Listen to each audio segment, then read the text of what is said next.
Hello everyone, my name is Vaishnavi Anumala. In this video, I am going to explain the difference between abstract classes and the interfaces in Java. These are very important concepts in object-oriented programming and are mainly used to achieve abstraction. So let us start with the topics covered in this presentation. In this presentation, we will first understand what abstraction is. Then we will learn about abstract classes and the interfaces separately. After that, we will compare the differences between them. Finally, we will look at some simple code examples to clearly understand how they work in Java. So now let us understand what data abstraction means. Basically, data abstraction is the process of hiding unnecessary details and showing only important things to user. Think of it like this. When you use an app, you don't care how it works internally. You just use it, right? For example, take WhatsApp. You send messages, photos, and videos easily, but you do not see how the data is stored or transformed behind the screen. That complexity is hidden. Same with an ATM. You just insert your card, enter PIN, and withdraw money. You don't see how the process happens inside, right? And also in a banking app, you check balance or transfer money without knowing the internal coding or database operations. So simply, data abstraction means hide complexity and show only what is needed. Data abstraction in programming is mainly achieved using two concepts. The first one is abstract classes and the second one is interfaces. Both help us hide implementation details and improve program structure. Abstract classes provide partial data abstraction, whereas interfaces provide complete data abstraction. In later slides, we will understand this clearly. Now, let us understand abstract classes in Java. An abstract class is declared using the abstract keyword. For example, we can write something like abstract class person. Now, one important point is we cannot create object of an abstract class directly, but abstract classes are meant to be extended. That means other classes can inherit from them and use their properties and methods. Also, abstract classes are mainly used for partial data abstraction. That means we can have some methods with implementation and some methods without implementation. So overall, an abstract class acts like a base template that other classes can build upon. So now let us see what abstract classes contains. So abstract classes basically contains abstract methods, concrete methods, constructors, instant variables, static and final variables. Now I will briefly explain each of them. So abstract method is a method without a body. It contains only declaration. Concrete method is a method with the body. It contains declaration as well as implementation. Constructor is a special method used to initialize the objects. Instant variables are variables that belongs to an object. Static final variables are constant values. Once assigned, they can't be changed. Now let's talk about interfaces in Java. An interface is basically a blueprint of a class, but unlike a normal class, it mainly contains abstract methods and final static variables. So what does that mean? As we already know, abstract methods are the methods without a body, only the declaration is present. The main purpose of using an interface is to achieve 100% of data abstraction, and also interface helps us implement multiple inheritance, which is not possible with the normal class in Java. Another important point is we cannot use instant variables or concrete methods inside an interface. And finally, we cannot create objects of an interface directly. We can only use it by implementing it in another class. Now let's clearly understand what is allowed and what is not allowed in an interface. First one is abstract methods. These are allowed in interfaces. In fact, interfaces mainly contain abstract methods. The next one is concrete methods. These are not allowed because interfaces don't provide method implementations, only declarations. Now constructors. So constructors are not allowed because we can't create object of an interface directly. Moving on to instant variables, these are not allowed. Interfaces don't support normal variables like classes do. Finally, static and final variables, these are allowed. In fact, by default, all variables in an interface are public, static, and final. So overall, it only contains abstract methods and static final variables. In an interface, variables are public, static, final. Here we can see an example. I create an interface called person. Inside this interface, I declared a variable age equal to 10 using public static final keyword. Also, I declare a method called display. This method is an abstract method, which means it has only declaration but no implementation inside the interface. An interface is an abstract type that defines a set of methods that a class must implement. So we can say that an interface acts like a contract which specifies what a class must do but not how it should be done. Now let us see some key points about interfaces in Java. First, interfaces are usually declared as public so they can be accessed by different classes. Second, all methods and variables inside an interface are public by default. Also, variables are automatically static and final. Here is a simple example. We created an interface called person. Inside it, we declared a variable height and a method display person. The method does not have a body because interface methods only contain declarations. So we can say interface means rules and the class follow those rules. Now let us discuss some more key points. First, classes use the implement keyword to implement an interface.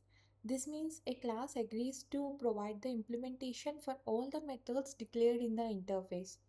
Second, interface variables must be declared and initialized at the time of declaration. This is because interface variables are by default public, static, and final, so their values can't be changed later. Third, an interface can extend another interface, but it can't implement them. Only classes can implement interface. Next, a class implements the interface using the implements keyword to access its methods.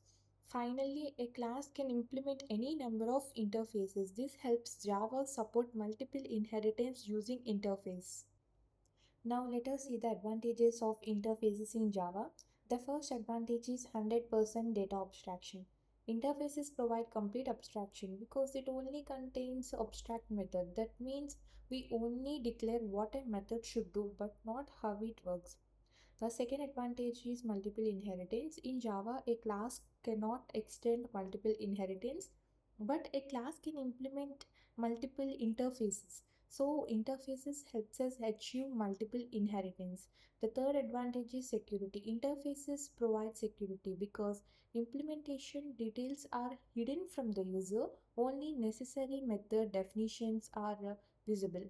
So these are the major advantages of interfaces in Java. Now let us compare the abstract classes and the interfaces. Abstract classes provide partial data abstraction, but the interfaces provides 100% data abstraction.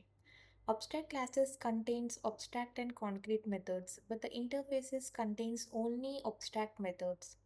Abstract classes allows instance variables, but the interface variables are public, static, and final by default. Abstract classes allows the constructors, but the interfaces do not allow the constructors. For both abstract classes and the interfaces, object creation is not possible directly. Abstract classes supports single inheritance, interfaces supports multiple inheritance. Abstract methods can be private, protected, or public, but the interface methods are public by default. Abstract class uses the extends keyword, but the interfaces uses the implements keyword. Next, abstract classes are used to provide common base functionalities, but the interfaces are used to achieve full data abstraction and multiple inheritance. Now I'm going to demonstrate about abstract classes practically. Now I'm creating an abstract class called animal. Abstract class means it contains both abstract methods and normal methods.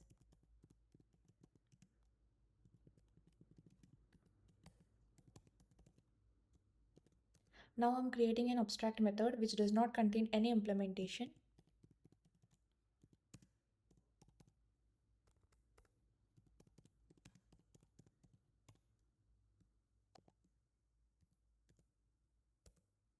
Now I'm creating a normal method.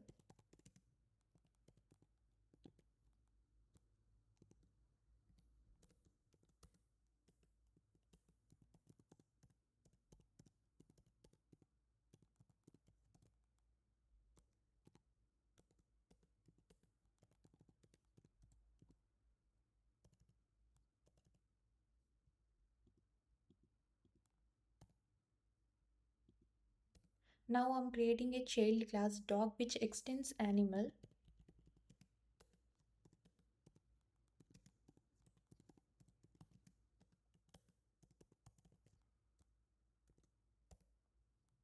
Since animal has an abstract method, I must implement it in dog. So here I'm defining the sound method.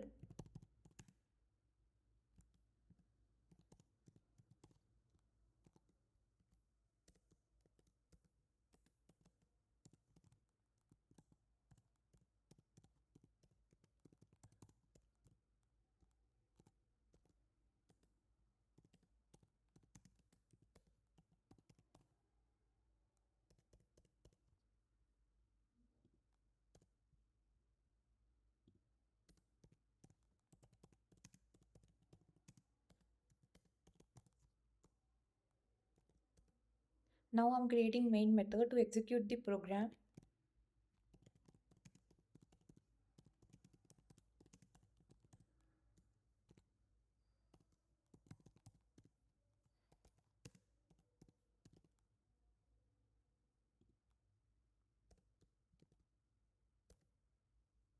Now I'm creating an object of dog class.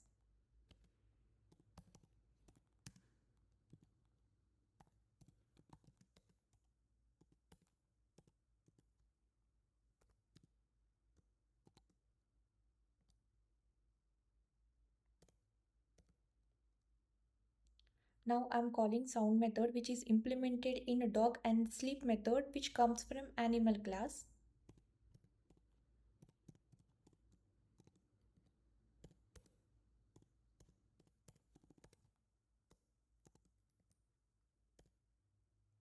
Now let's run the program and see the output.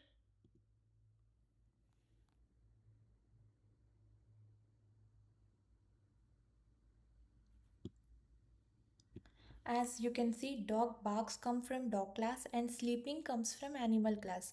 This is how abstract classes work. They provide a base structure and force child class to implement specific behaviors. Now I'm going to demonstrate about interfaces practically. Now I'm creating an interface called animal.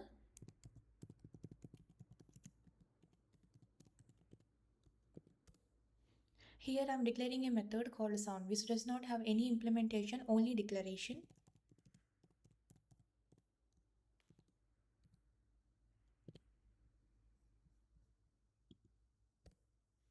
Now I'm creating a class dog which implements animal interface.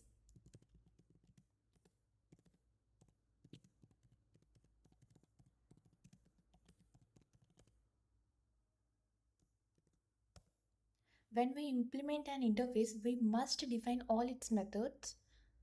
So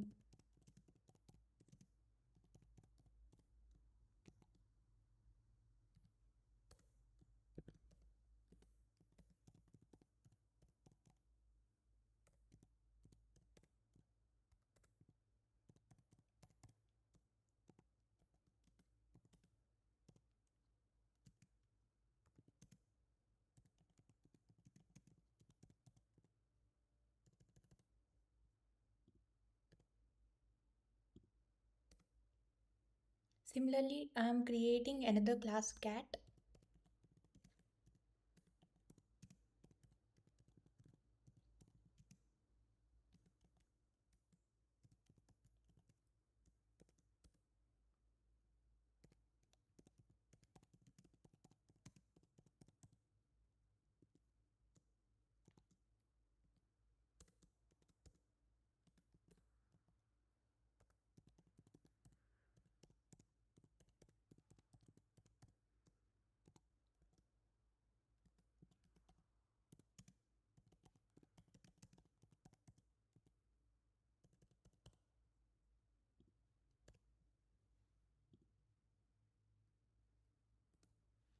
Both classes follow the same rule but use their own implementation.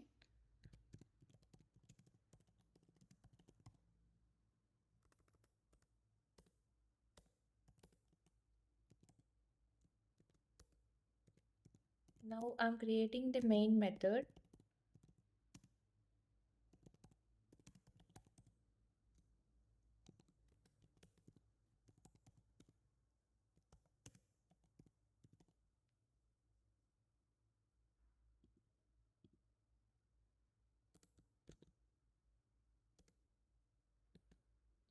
Here I'm creating an object of dog class.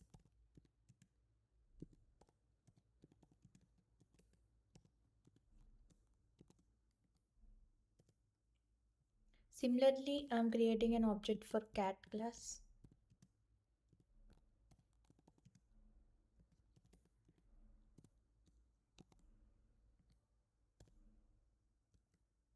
Now I'm calling the sound method using dog object, so it will execute dog's implementation.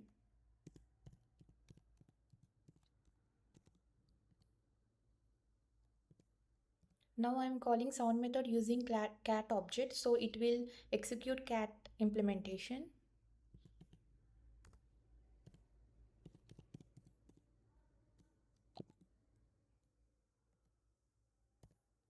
So now let's run this program and see the output.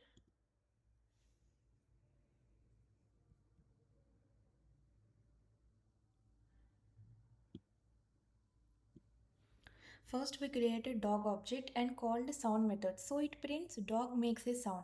Next we created cat object and called sound method, so it prints cat makes a sound. Even though both classes are using the same interface method, the output is different because each class provides its own implementation. So this is how interface work. Thanks for watching.